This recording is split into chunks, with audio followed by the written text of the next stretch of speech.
Of the debate team.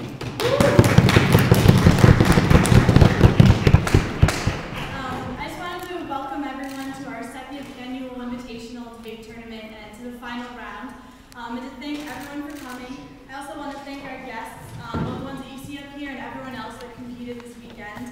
I'd like to thank all the HWS students that helped us run the tournament, as well as the people from other offices on campus, particularly President Mark Gearing, who held a really great reception for us and has been really instrumental in helping us get the support to pull this together.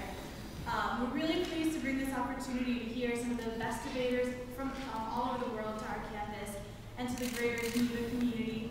I just want to add that we're particularly excited about our new partnership with the International Debate Education Association, appropriately titled IDEA. And we hope that with their partnership, we can continue to make this tournament grow and continue to bring excellent debate to our community year after year. And with that, I'd like to turn it over to our coach, Professor Eric Barnes.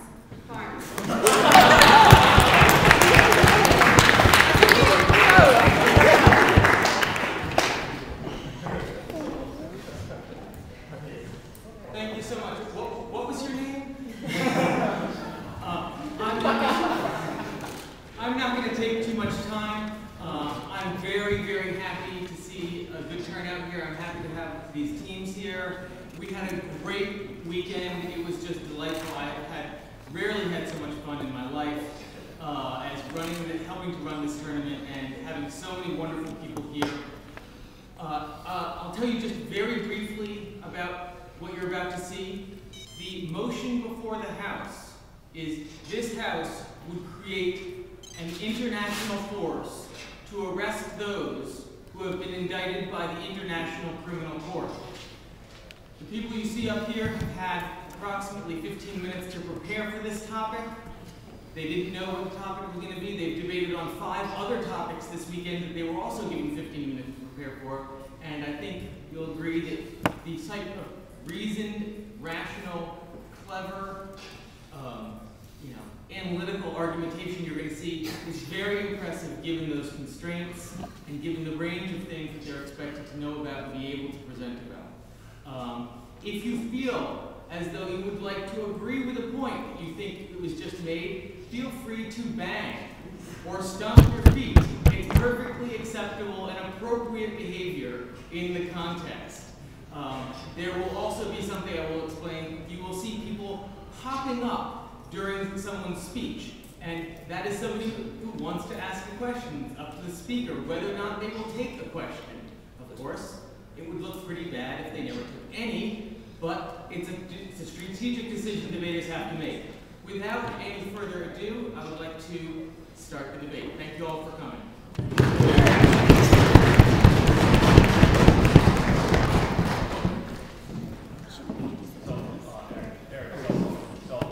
Cell phone. Please turn off your cell phone. Excellent call. And I'm going to go up here again. I'm sorry. Because somebody just reminded me that I didn't introduce the teams. Sorry. I'll edit this out of the video. It'll look really good. So, on opening government, we have a team from Harvard University. On opening opposition, we have a team from Oxford University. Closing government is a team from the Claremont Colleges. And on closing opposition, we have a team from Hart House of the University of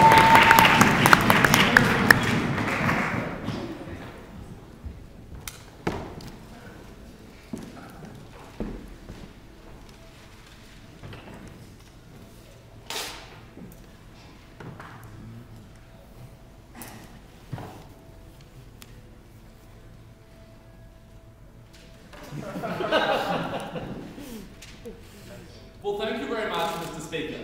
This is a debate about how best to ensure and implement international justice. There is a war criminal, Govt William, who is at large right now in Serbia, having killed thousands of Bosnian villagers in the 1990s.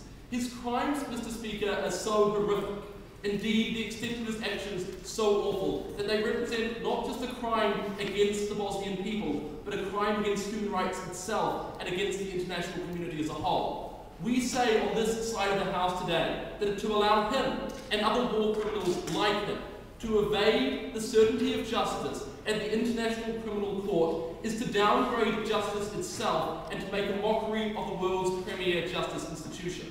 We will not stand for that, and in that light, we present a model today as follows. We would see the International Criminal Court recruiting and funding a force as needed on a basis of each case to go into a country to forcibly remove a war criminal wanted by the ICC. Under the current system, the ICC issues warrants for the arrest of war criminals based on having a large preponderance of evidence that they may be guilty of that crime. We say we would not interfere with that process. We would continue it as it is, only when the current warrant is issued, and indeed the current warrants possess a time period that says they must be handed over within a certain period of time. We would now say that if the war criminal is not handed over within that period of time, it should be up to the discretion, no thank you sir, of the International Criminal Court to recruit and fund such a force to go into that country and violently remove this individual. To be clear, we are not talking about an invasion. We are not talking about using troops who are party to a particular case at the ICC. We're talking about exactly the same procedures that the United Nations currently uses for peacekeeping missions.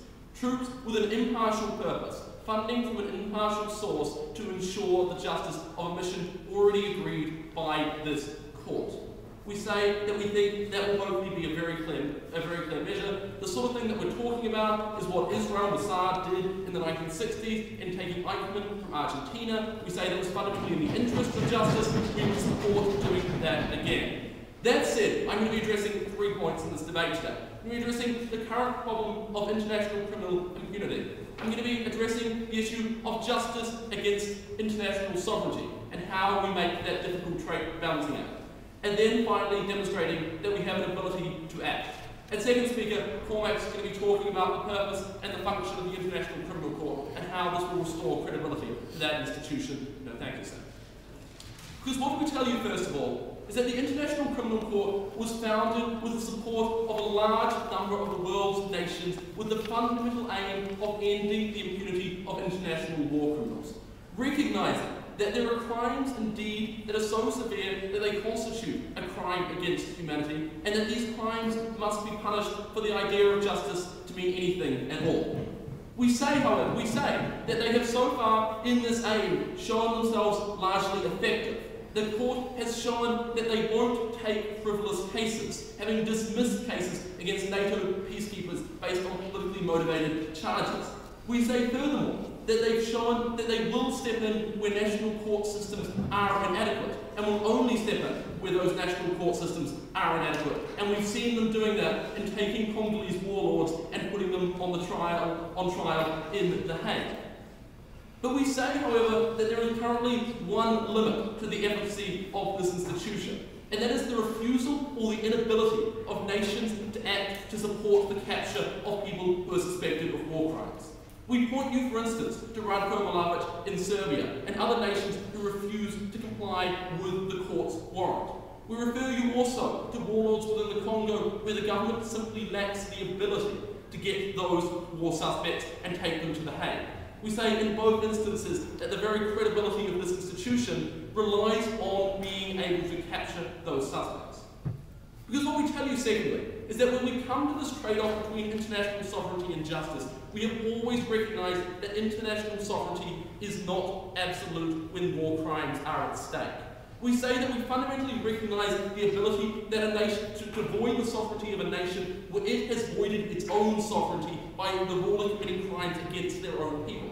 We say furthermore, though, that a lot of these crimes were actually crimes against the international community as a whole, that they went across borders, and when Ratko Mladic killed people in Bosnia, not just in his own state of Serbia. We say that's fundamentally beyond the remit of one national court system, and so must be dealt with on the international basis.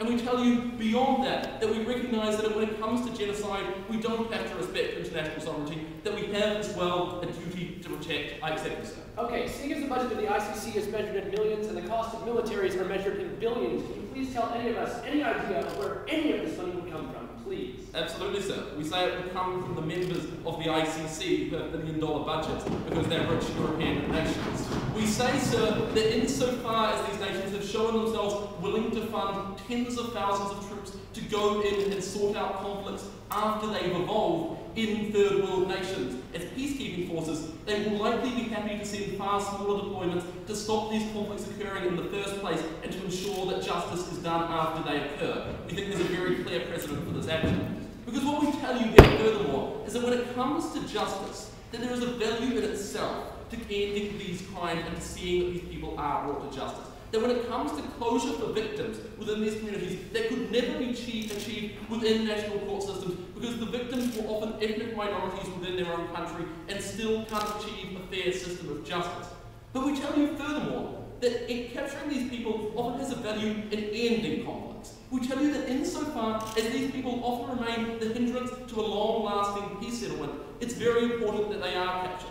We say that was the case with Charles Taylor in Liberia, where so long as he didn't get captured, so long as he remained in northern Nigeria interfering with the peace process in Liberia, he could at any time restart the civil war. We say that's a fundamental problem that is only ended when you take Charles Taylor out of that scenario and bring him to justice. But we tell you furthermore that we're scared of vigilante justice, that we don't think it's an acceptable alternative to see these people killed by their rivals, because we think that when they are killed by their rivals, you see them made a martyr of. And we think that's what would happen to Milosevic. We think that if Bosnian rebels killed him tomorrow, we would see a resumption of the conflict in Yugoslavia. We're not prepared to see that kind of threat to world peace. And so on these ideas of justice and world security, the Silent House is proud to propose.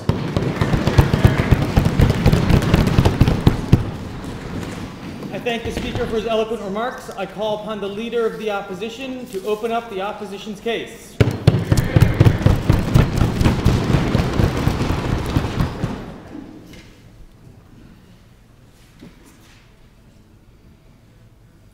All right, ladies and gentlemen. We agree that the ICC is toothless. We agree there's a huge problem with how it operates at the moment.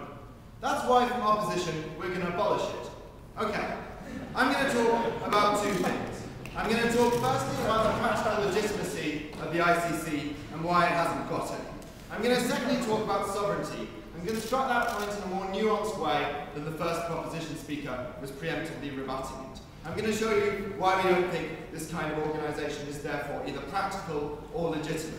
Lewis is then going to move on, and he's going to talk about trials within countries, why we think they're valuable. He's going to talk about countries giving exiled leaders sanctuary, and why we think that's valuable.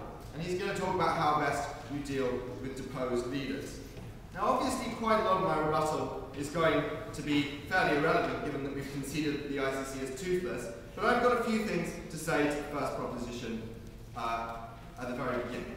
And the first thing again is that some crimes are so horrific that they constitute a crime against humanity.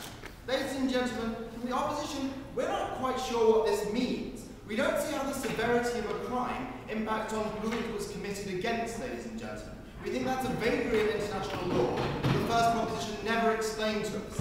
The second problem that we have with this is that it's unclear how severe a crime is affects whether you can violate a country's sovereignty. We don't see any link there whatsoever.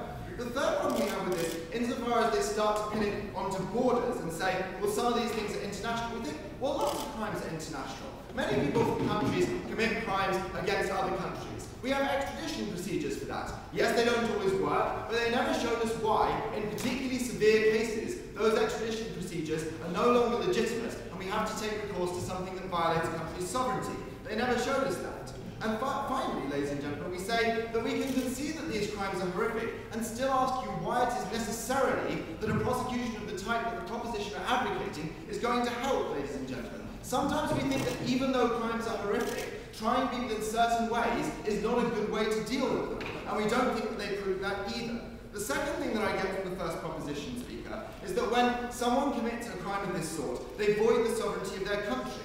We don't see how this happens, ladies and gentlemen, because although we see that it's an infraction of the leader, we don't see how the whole country is therefore to blame after the leader has been deposed. We don't see why the whole country has lost sovereignty over its whole justice system and how it deals with that leader afterwards. We don't understand that by any means, ladies and gentlemen. We think it's up to the country to undertake a justice process afterwards. Or sometimes we're willing to concede this, ladies and gentlemen, to let it lie. Because although it's a difficult call, we sometimes think there are good reasons not to prosecute these people in order to prevent further loss of life. And Lewis is going to be going on to that further in his speech. The third thing I get from the speech is that this improves closure for individual victims. Firstly, ladies and gentlemen, this presumes convictions, and we're not getting any.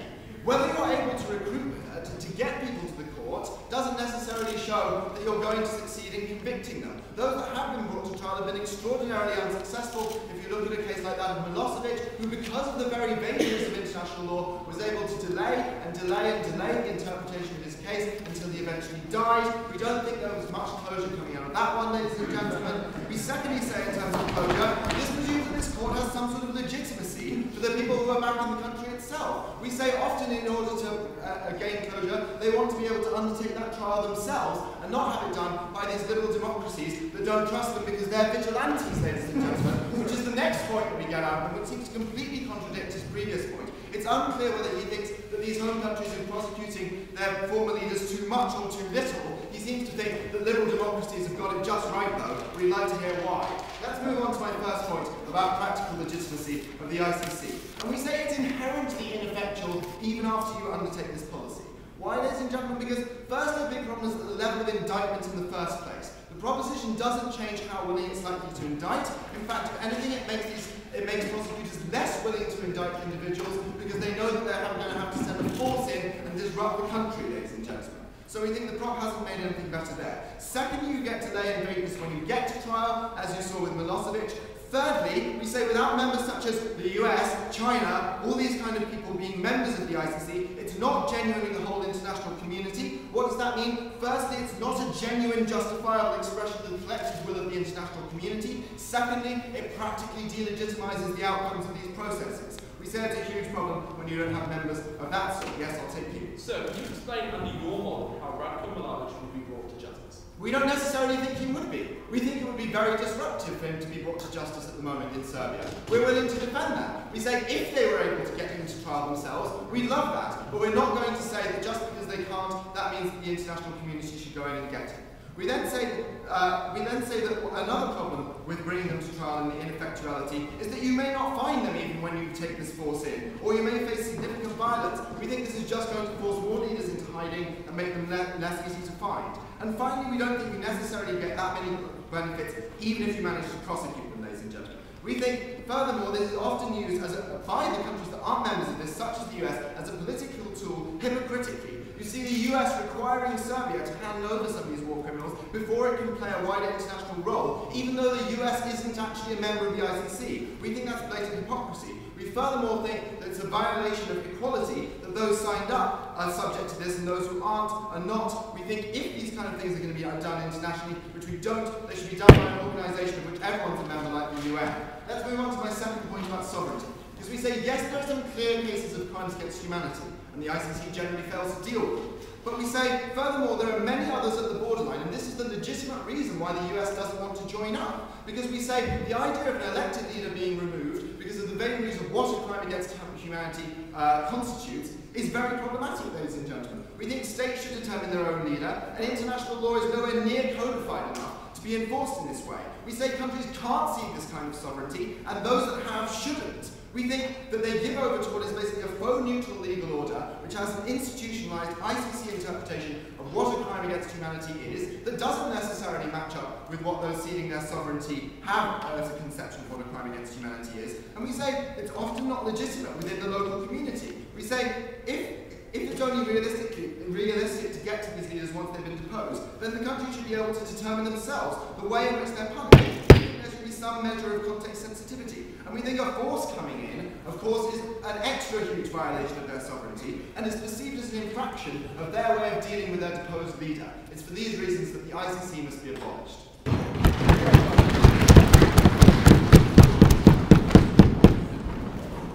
I'd like to thank the Leader of the Opposition for his remarks and call upon the Deputy Prime Minister to deliver the next speech in our debate. If he can find a way to do it.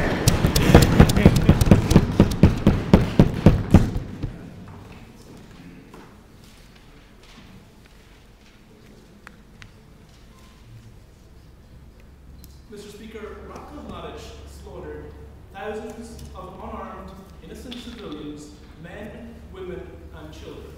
Oxford think international sovereignty is more important than bringing him to justice.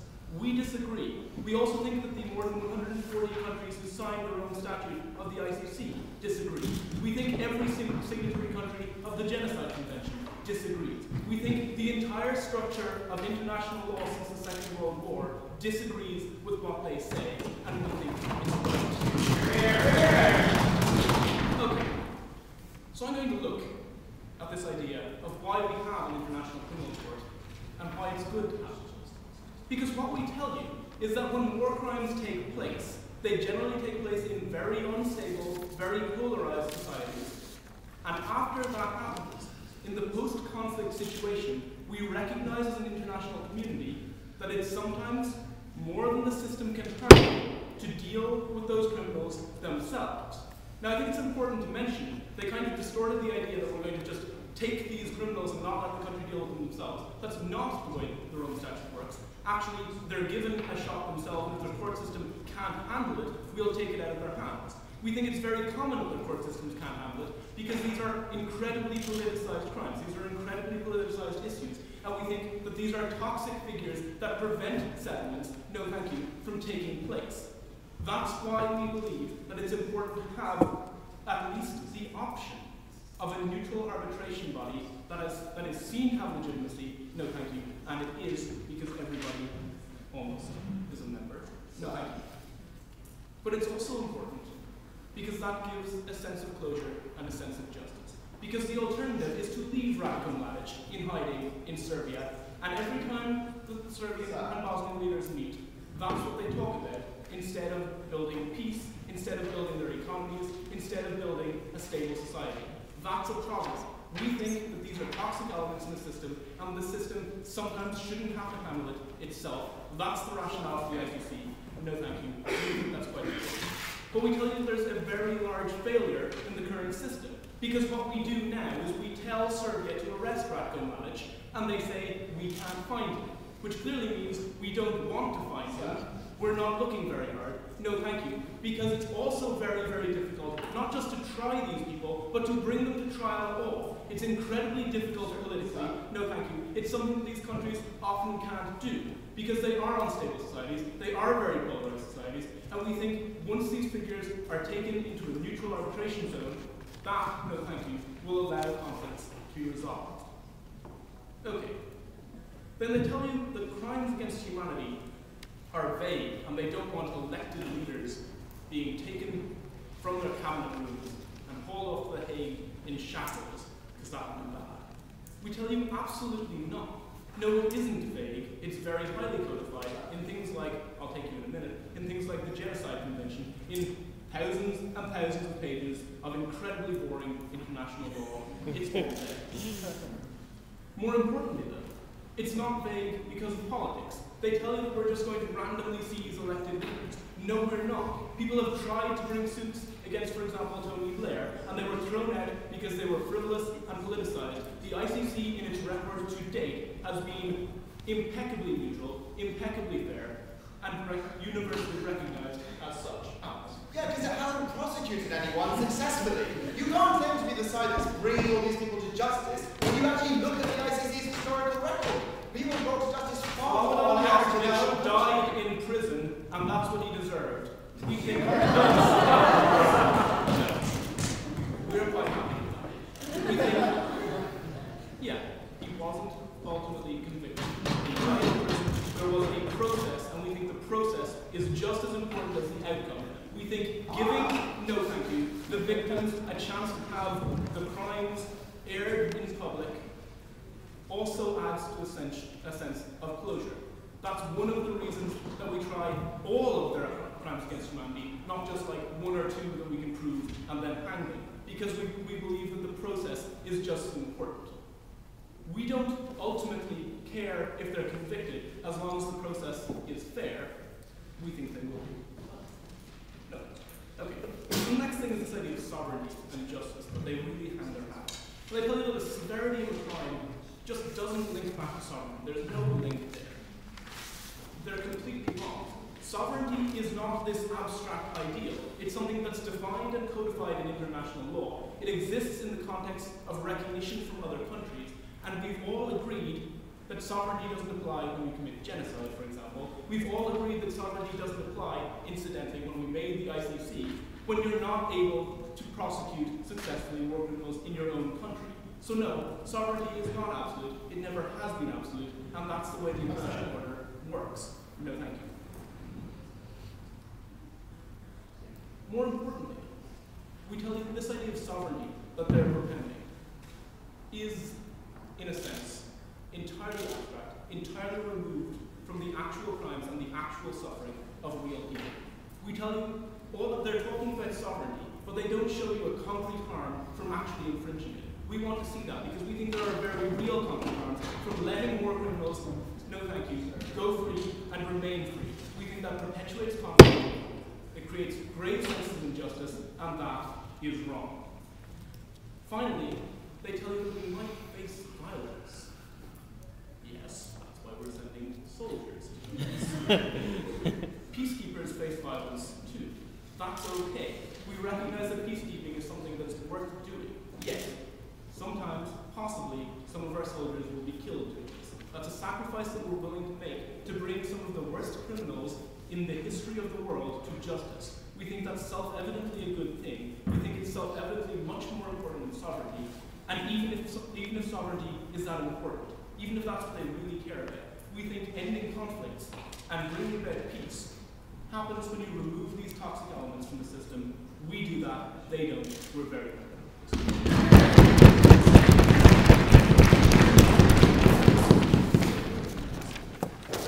I'd like to thank the speaker for his eloquent remarks, and I now call upon the Deputy Leader of the Opposition to continue the debate.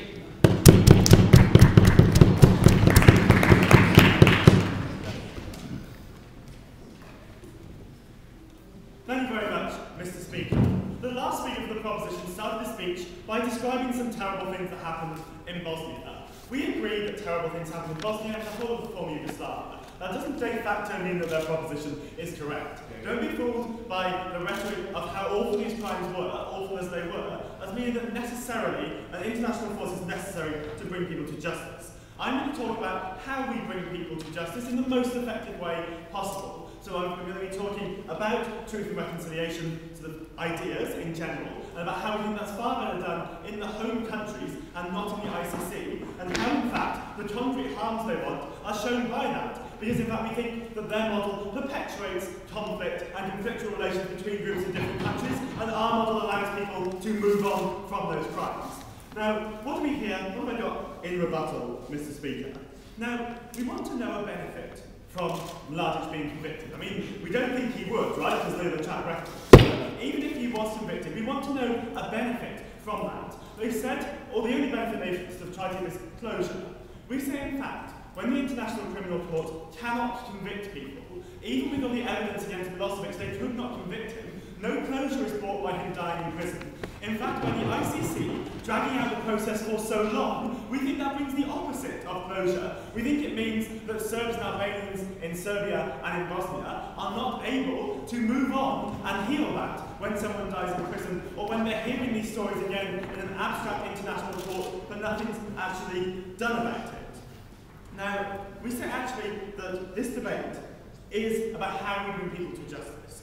Again, it's not obvious, or it's not de facto true, that just because they're sending in an international force, that this will happen. We need to have a debate about how you bring people to justice. In fact, we've already said that we think countries will be less willing to bring people to justice when they're contributing money, they're contributing troops, they're contributing their soldiers' lives, as we heard from the last speaker. We don't think people will be ready to do that. They've also said that it's clear what genocide is. Actually, we don't think that's true. We think there's distinction between genocide and acts of genocide, and between acts of genocide and perpetration of violence and murder. But also, that's probably the clearest area there is, but we think that's still quite muddy in areas. We think that, like, what is torture is a very difficult question to answer. We see there's absolutely no consensus about what torture is, and we think that countries like the United States will have different conceptions of what torture is. Like, I use Dick Cheney's, if I'm going to dunk his head in the water, that's fine, something along those lines. But we think that there are legitimate different conceptions about what torture is. One of the other harms we see from their policy, and from the ICC in general, is that the ICC's conception of what a crime against humanity is perpetuated without any input from the major players in the world. This is perpetuated, I'll take it in a moment, madam, this is perpetuated above all other conceptions, which we say are also legitimate. Yes, please. It's completely false that the United States hasn't contributed to the ICC. In fact, the United States was very integral to the development of the ICC. It's just leaders in the end decided not to join this. Well, that's great.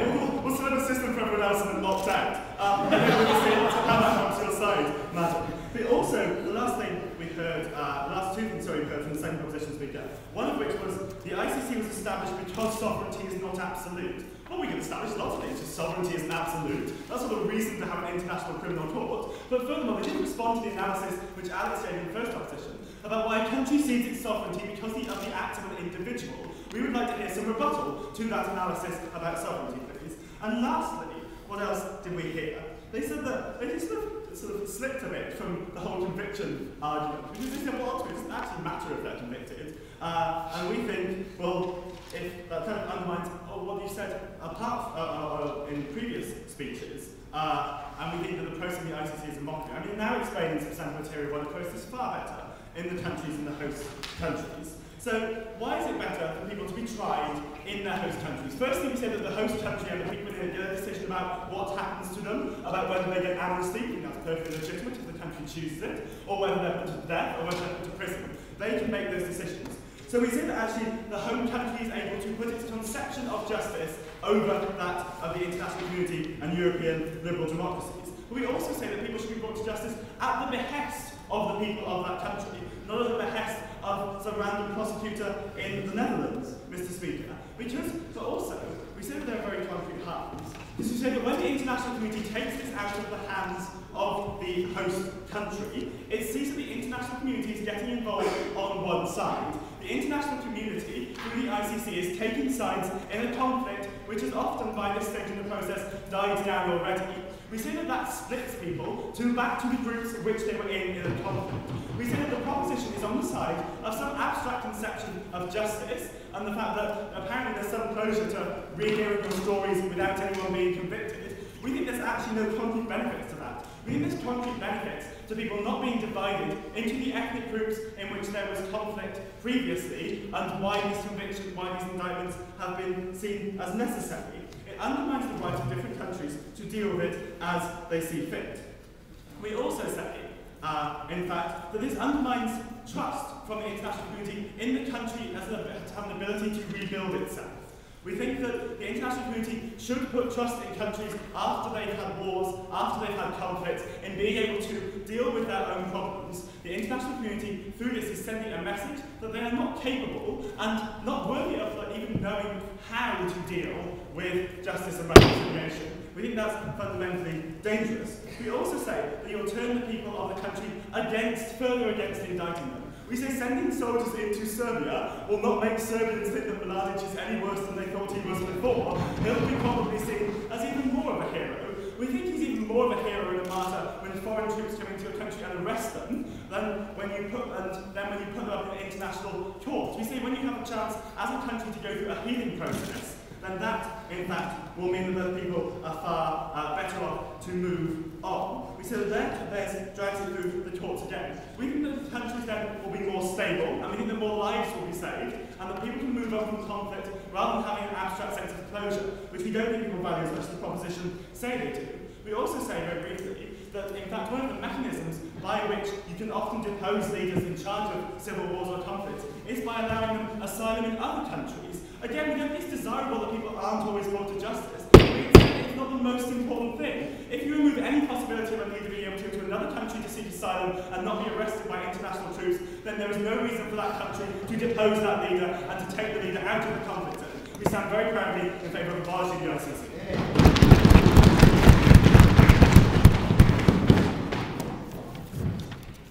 like to thank the speaker for his remarks. I'm going to call upon the first speaker for the closing government team.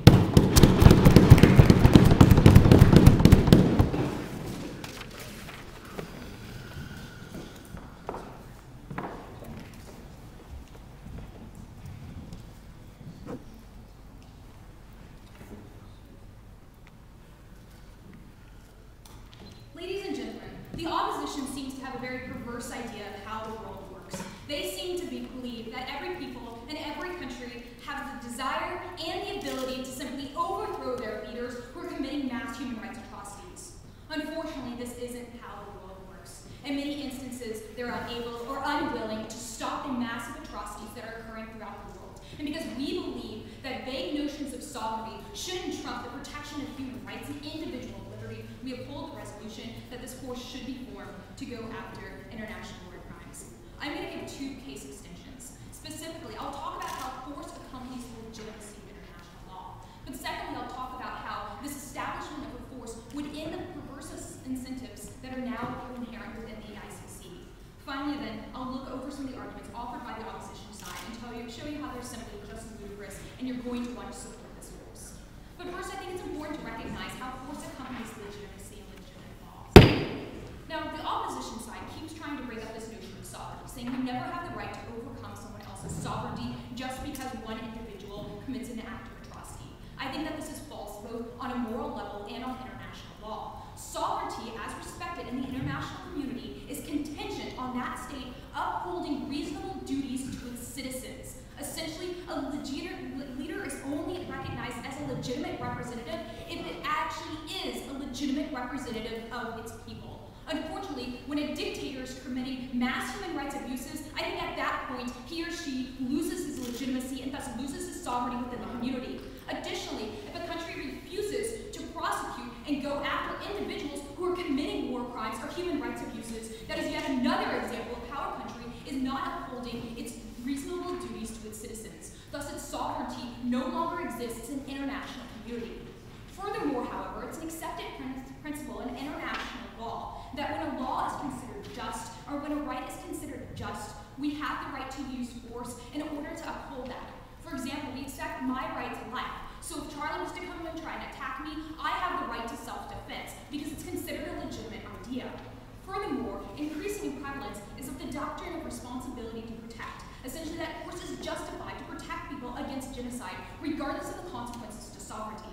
I believe on this level alone, you can understand why we need to have the International Criminal Court. The sovereignty of these countries no longer exists, but more importantly, we do have legitimate laws. They try to argue that the International Criminal Court just has vague notions of human rights, but this is completely ludicrous. It's actually codified into international law, and furthermore, it is representative of the international community. Even though the United States wasn't or is not party to the International Criminal Court, the United States was a very big part of forming the International Criminal Court and putting in emphasis in that. Furthermore, the ideas of human rights in the International Criminal Court are based on the ideas that were developed in the United Nations, and thus I would argue that these are obviously very neutral and justified protections of rights. And so in this situation, when atrocities are occurring, such as mass starvation, genocide, brutal rule, rape, forced dislocation, and the use of child soldiers, we have the right and the responsibility to use the force to protect those people. Yes. How are you protecting human rights? Either you do it during a conflict or a genocide, in which case you further fuel that conflict by international intervention, or you do it afterwards, and then you don't let people move on from it after the crimes have already been committed. How are you protecting human rights? Okay, I would say, first of all, that you're completely wrong. I would say if you want to stop force, you want to take the person who's killing individuals out of that leadership. There may be some people who get a little bit upset, there may be a few harms, but I would say overall, there's going to be more justice and more protection of human rights when you actually take that person out of power. But furthermore, I think we need to look towards the perverse incentives that currently exist in the International Criminal Court.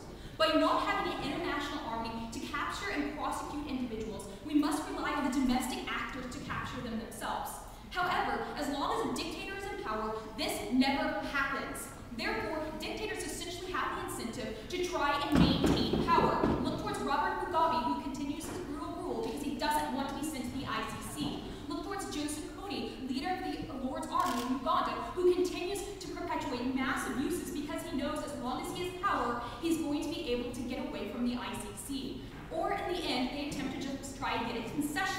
from them and get simple like autonomy and no prosecution whatsoever, and so they're never punished. We believe that both of these situations are horrible because it perpetuates the violence that's already occurring, or it creates no justice for the victims themselves. Now let's move on to the arguments offered by the opposition side. They talk about how there's going to be no closure because the ICC can't cannot convict these individuals. First of all, I would argue as long as they're taking the person out of power from committing these violent acts, then I would say that's a good thing, whether or not the person is indicted. Secondly, they seem to think that the states are suddenly going to be able to indict all these individuals and convict them themselves. This is simply false. We're only stepping in the instances where they refuse or are unable to convict the individuals themselves. Finally, the ICC is still relatively new, and I have hopes that it is going to improve its processes. But furthermore, they talk about how individuals won't be willing to commit troops and money to the ICC, and the ICC is going to lose support. However, they fail to recognize the benefits that countries get out of being signatories to the International Criminal Court, because it means when other external actors come into their country and commit human rights abuses, they're protected by the International Criminal Court. I believe that this is a very good incentive for countries to continue participating in the ICC to ensure their own people are protected. Furthermore, again, they try to argue about how human rights aren't clear, and there's a lot of different conceptions. They're just trying to muddy the waters, however. There is a very clear conception of what dominates genocide or acts of genocide. All of these things are delineated in the International Criminal Court and have been decided by the international community. And so I believe that this is just false they're trying to talk about.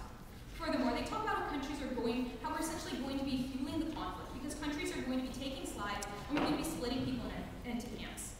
First of all, again, I must point out we are only acting when these countries are unable or unwilling to do, which is often the case. They try to present this perfect world in which everyone's able to prosecute the human rights abuses within their country, but that's simply not what's happening.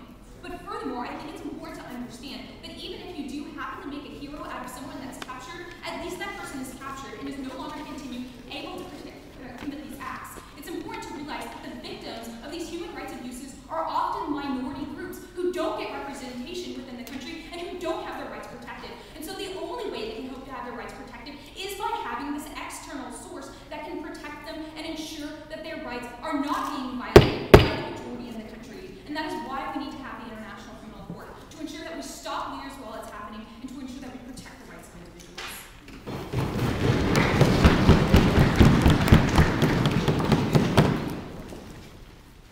Thank the Speaker for her eloquent remarks. I call upon the member of the opposition to continue our debate.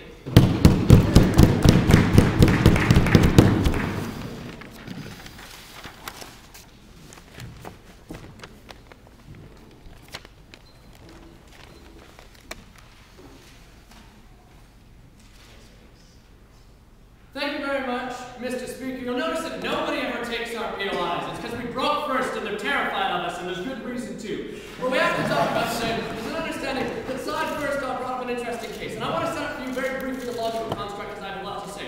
First, A, the government says an unarmed ICC fails. Okay? B, if we can show you that an armed ICC fails, then C, the ICC ought to be abandoned. And what we're going to say is first off said that it was wrong in principle. We say it can never work. And even if you don't buy the principle reasoning, which we think is wonderful anyway, we would say that there's reasons, practical reasons, that international policing of the type that is embodied by that can never work. So what I'll say is this. What the ICC and the world police have in common is at their heart, they embody a principle that a coalition of Western-backed nations can and should stride around the world intervening on behalf of what they think is right. This debate is about how the spirit and the heart of both the ICC and the government's nation world police are both wrong, so that the ICC could only work with an army is not just an indictment of the ICC itself, but about international policing in general. So what we stand against today, on side second opposition, is all of the practicalities of world policing, and I have three aspects to my extension. Yes, indeed. First, I want to say that it'll never work, and I'm going to talk about cost and destabilization. Second, I'm going to talk about the huge consequences it has by destroying negotiations and incentives for moderation and self-government. And third, I'm going to tell you how contributing countries always lead to things like racial and religious hatred. Let's start very, very quickly off the top. First of all, ICC, as I said, its budget is measured in millions. The costs of war are measured in billions or indeed trillions these days, Mr. Speaker. And we have to understand that this cost has to come from somewhere. What I would tell you is that A, governments aren't going to fund it. If they were to fund it, B, they couldn't find the money, and C, if they did want to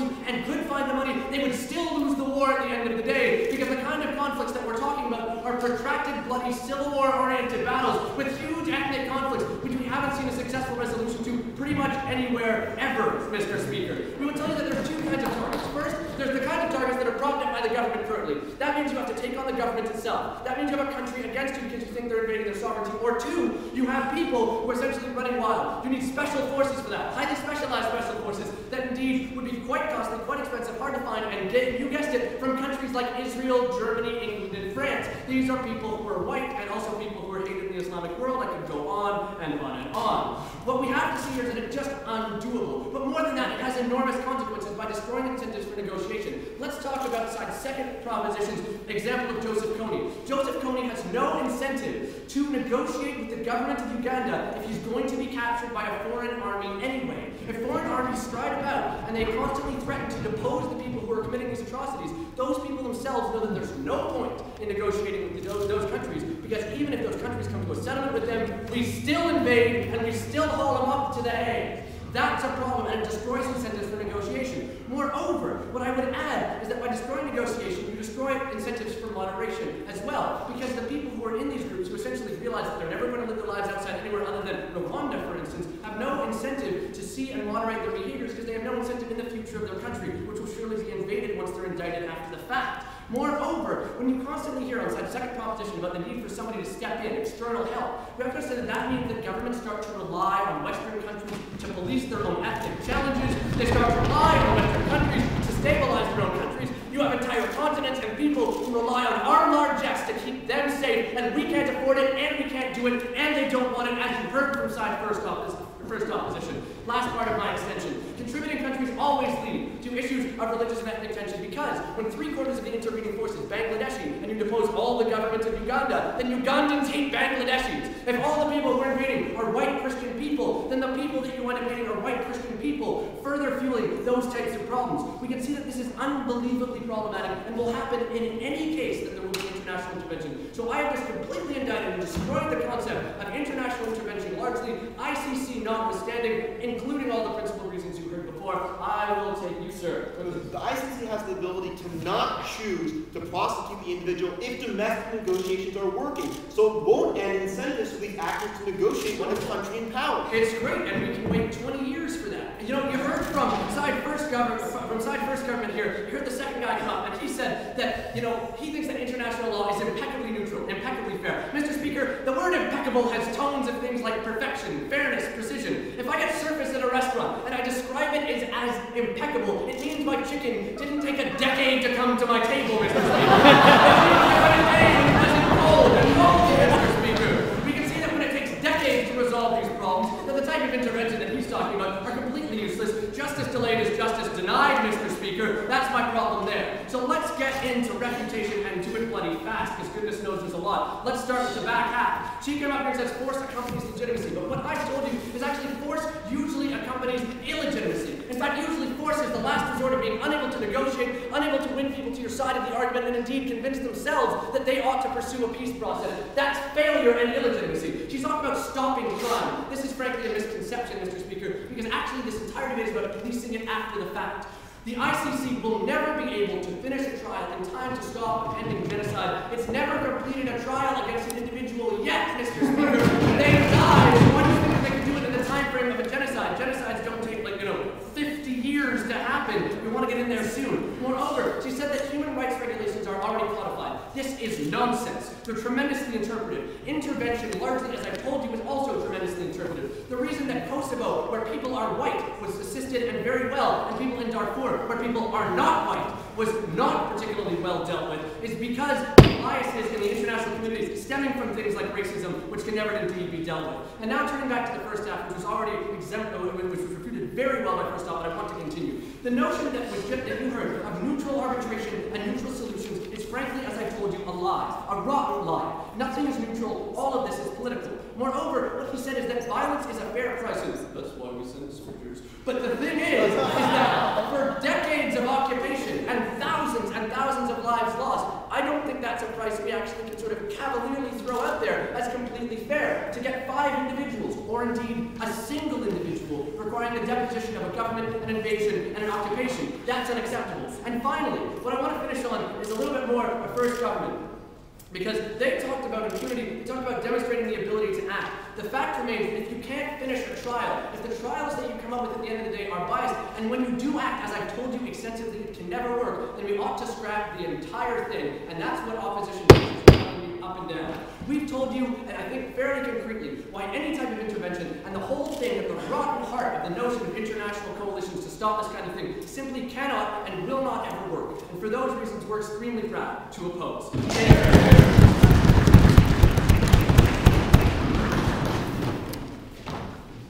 I'd like to thank the speaker for a very enthusiastic speech and call upon the final speaker for the government.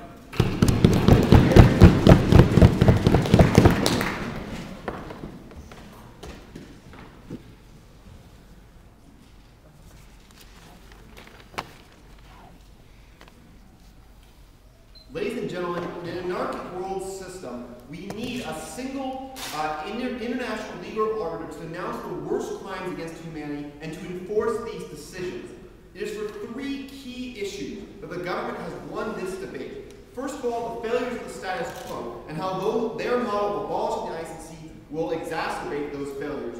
Second, about the idea brought to my partner Kerry that if a decision is just and the legal system is legitimate, which we have shown you, which we'll continue to argue in this case, then it's clear that force must back that decision. And finally, by continuing the present system, we are giving perverse incentives to dictators to keep power or to put their political supporters in power and continue the crimes against humanity that we're trying to denounce. Letting the International Criminal Court have a force will end those incentives and de-incentivize further crimes against humanity that we're trying to stop. But first, let me deal with the extension brought to you by the opposition and the arguments also from the first half of the debate. Now, the argument that keeps coming up time and time again is that we have this International Criminal Court prosecuting these cases and using force to issue arrests, then it's going to exacerbate ethnic conflict. That might be true in some circumstances, but look at the alternative. If the alternative is to have domestic actors doing a highly politicized show trial, then ethnic conflict will surely be greater in that circumstance than you have an independent, international, and neutral body administering the justice. That argument falls to our side of the house. Next, we have these practical reasons why it won't work argument. The first is a budgetary problem. It's measured in billions, net billions, not billions. Well, we think that countries will commit more to this effort because it's not a full-scale war. Special operations missions are not that expensive compared to full-scale operations, ladies and gentlemen. Given that countries are willing to fund these peacekeeping missions that can actually last decades, that do require the commitment of thousands of troops and equipment and supplies, which are much more expensive than these special operations missions, we think they'll be able to afford these small little missions. Next, they talk about the fact that it's only going to be white Europeans coming into these third world countries and pissing off the natives. Look, the fact of the matter is, the peacekeeping missions are purposely multiracial, multi-ethnic, multicultural. They make that a point so that the people will have more legitimacy, so that the force will have more respect. There's no reason they wouldn't do the same thing now. Next, they come up with this argument that there's going to be no incentive for these war criminals to negotiate with the current country in cases of civil war, because then they'll just get prosecuted by the ICC. We think that's completely not true, because as I brought up in my POI, the fact of the matter is, international law is only applied when domestic actors are not working. It's a means of last resort. If these war criminals actually started negotiating, actually started stopping their crimes, there's no reason the ICC would step in. They have the choice to step in, but if the situation is being handled by the domestic actors, there's no reason they couldn't let it be so.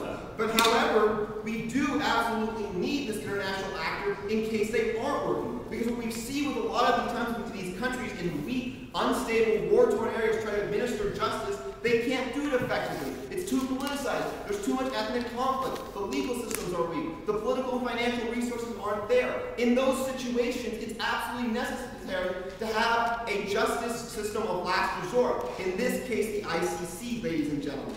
But before I continue, I'll take your point. When are you going to deal with the fact that our model of prosecutions in countries leads to far more prosecutions, far more convictions than the ICC, which has never prosecuted? This is a fallacy, ladies and gentlemen, of completely impinging a new institution because it hasn't had the time to develop a caseload. It hasn't had the time to go and sign up on it. Look, the ICC is very, very new, and certainly because only a few countries haven't signed up to it doesn't mean that the entire world rejects the legitimacy. Just because it was working through the process of working with Milosevic but he died in court, doesn't mean that it's a complete failure. A non-ideal institution is still better than no institution at all. And the fact that members of the United Nations who wrote the Union see the ICC slowly acquiring legitimacy, and the fact that it's getting better at prosecuting these cases suggests that their arguments are entirely flawed and based on a fallacy of holding the system up to an ideal that it can't reach at such a young age.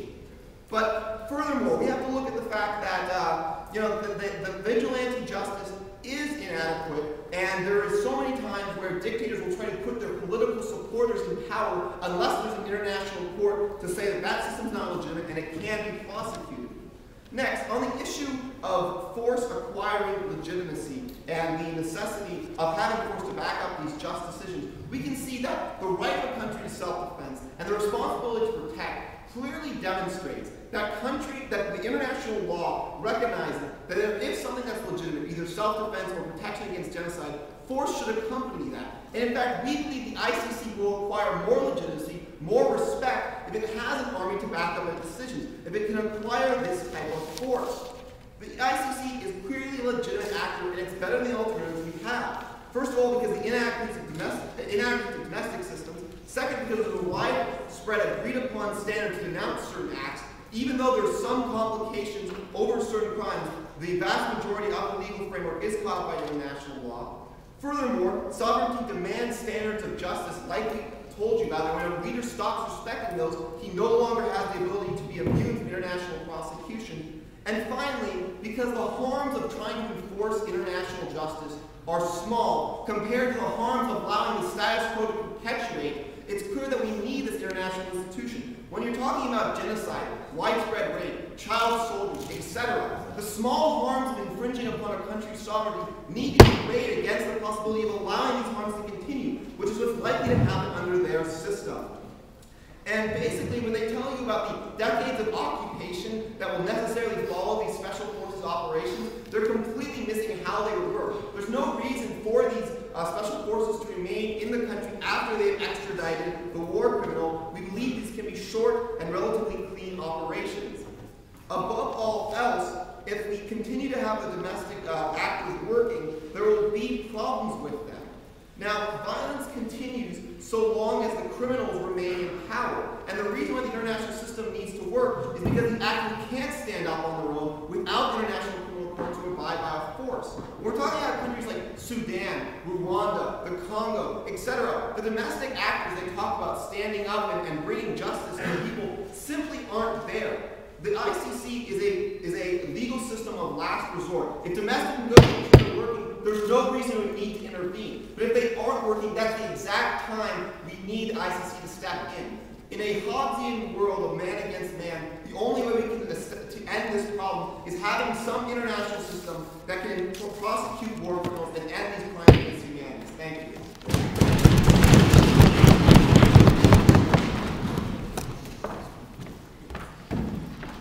I thank the government whip for his remarks, and I invite the opposition whip to close out the debate with a final speech.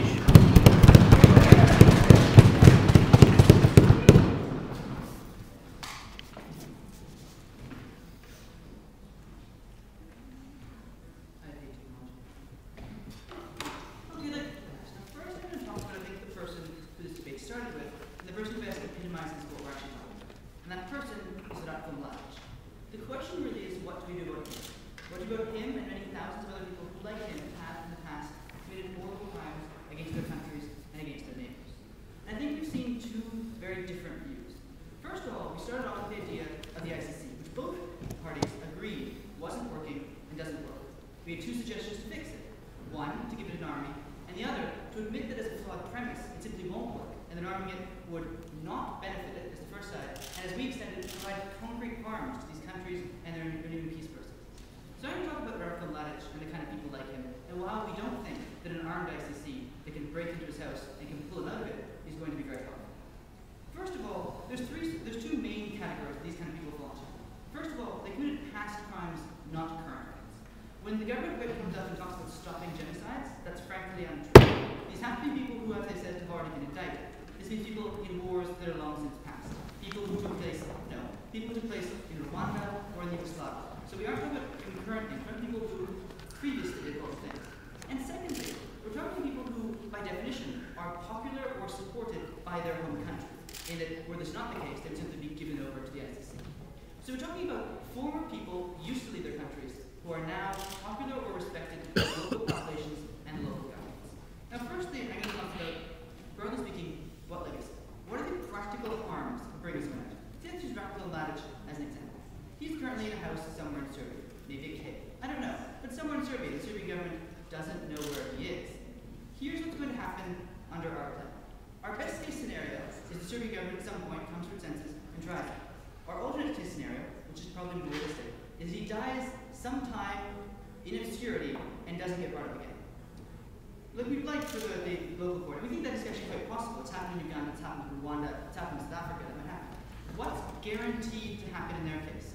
A force of foreign soldiers invades the Republic of Serbia, forces itself into that government, and then, best case scenario, on television pulls him out of his house and pulls him away and pulls him to The Hague.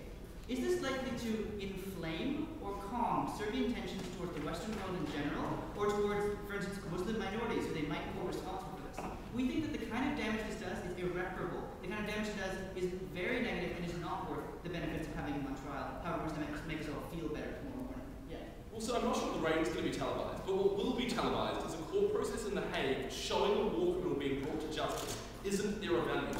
I think there's a huge downside to that when that person who gets hundreds of hours of television time to stand up in front of the world and say, the Western world invaded my country and stole me, I am a martyr for Serbia, which is, by the way, what Mr. Milanovic was able to do for like 20 years before he died of natural causes, which is the only way that actually ever ended. So we think that there's a massive harm to this. But moreover, what are the principal objections we've seen to this kind of plan? Firstly, international courts, they do violate the sovereignty of these countries, but we think it's problematic, especially when you're sending forces into them. That causes a massive violation of these countries, like feelings of safety, for instance, when you can send, I don't know if this is the German special forces into the country to pull people out. And then also we think that international courts simply haven't worked. So here's the thing. We have the ICC. It's currently unable to convict anyone. The ICC, plus like the French Foreign Legion, isn't any more able to convict people. Even if they can pull people out of Africa, they still can't actually get through. All the allegations that all of them that like genocide is clear and simple. If that had happened, would we have had Rwanda? If that had happened, would we have had anything in Yugoslavia? No. Quite simply, if this were easy to do, we would have done it a long time ago. These things wouldn't come up. Yes, it's written down somewhere, please don't commit genocide. But is it 100 people or 200 people where you make that cutoff and say you've done that? At what point have you cleansed enough villages that it's worth a war? Pointedly speaking, it doesn't work. We think that arming it heavily doesn't add anything to this level of credibility. So we don't think it works, and we don't think it's credible. We don't think any organization is brought up. And in many ways, and I can talk about this, local courts are credible and do work actually quite well. We've seen in Uganda quite a few negotiations with Mr. Kony, a crazy psychopath that he is. We've seen the Gacaca courts in Rwanda, which is able to work with various ministers quite effectively. We think that those things have a more profitable model for us to follow. We think the current bankrupt international model, which simply has failed in Yugoslavia for many years, is unable to apprehend people, will not be improved by more armament, but will in fact be delegitimized when you create martyrs of people who are being arrested. Because even if it isn't on camera, him being pulled out of his house, we think the idea that the only thing that got him there was Western soldiers invading your country inherently makes him more popular in his country. He's already somewhat popular, but the government would have turned him over already. But this adds to his credibility of speaking for his country and being pulled out of that by soldiers. It's going to be paid for by rich Western countries, it was admitted. But if you're talking about special forces, there aren't that many countries that can do a covert interception, invade an obscure part of an African country, and pull someone out of it. It's going to be France, it's going to be, well, America isn't actually involved, they're going to do this. You know, Britain or Germany or Israel or somewhere. So we don't think these countries have a great legitimacy. Even if you get them there to the court won't then be restricted by the local population. It's much better to have a domestic process of being paid for that. Yeah. You admit that many domestic processes will fail and completely cannot prosecute this person to justice. In those circumstances, why not send it to the ICC? Because the ICC will also fail. It will fail in a particularly expensive way. It will fail in a way that involves an invasion of Serbia. And we don't think that that failure is any more probable than the failure we see domestically. That is the principal reason why we're standing against this. Because it won't work. And because if it does work, it will cause such grievous damage to these kind of countries. We think that also when you talk about a neutral arbiter, that's one for you. But most people commit war crimes, commit them for one side against another. It's neutral for the side that was committed against. But Slobodan Milosevic is a hero to many Serbs to this day. Ratko Mladic is a hero to many Serbs to this day. So put him on trial. Kosovars will be very happy. Bosniaks will be very happy. Croatians will be very happy. Many Serbs will not see this as positive. What he will do is inflame their ethnic hatred and cause many practical problems to that. It might even encourage future injustices more than making us forget about the previous ones. So I think that what we've seen in this debate is first of all an argument about the effectiveness of international justice. We've seen a principled objection to how effective or able international courts are to do their work. We think that the examples of simple history stand on our side, that these kinds of trials have not been effective and have not worked, and we don't see any reason to give them another 30 years to see if they can get their stuff together. Further, we've seen a proposal to fix international justice that deals with the ability to maybe get people to The Hague, but doesn't deal with the ability of what we do once they're there, and gets them to The Hague in a way that's violent, a way that's expensive, a way that's legitimate, and a way that will not help in any kind of acceptance of this trial, if you actually get them. Forgetting about what happens if you invade Serbia, you don't find the guy, because, you know, we've had some pretty recent examples of how people aren't necessarily Osama bin Laden in Afghanistan, for instance, and there's 45,000 native soldiers there. We don't think this will work. We think it will fail. We think it will fail spectacularly, and we think this will hurt justice in the countries involved. Thank you very much.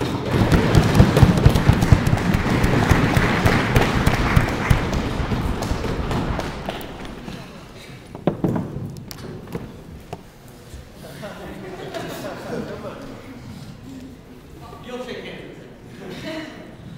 I'd like to thank everyone for coming. The adjudication staff will now retire and consider the debate. The results will be posted as soon as they're available, either this evening or tomorrow.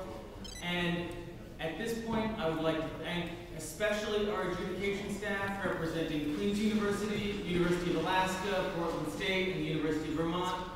Thank you all for coming. Would you please cross and shake hands?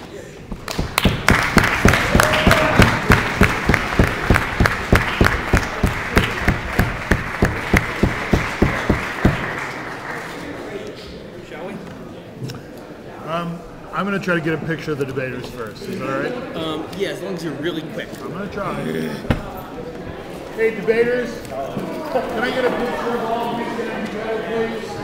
Would you like a picture of all of them standing together? Yeah.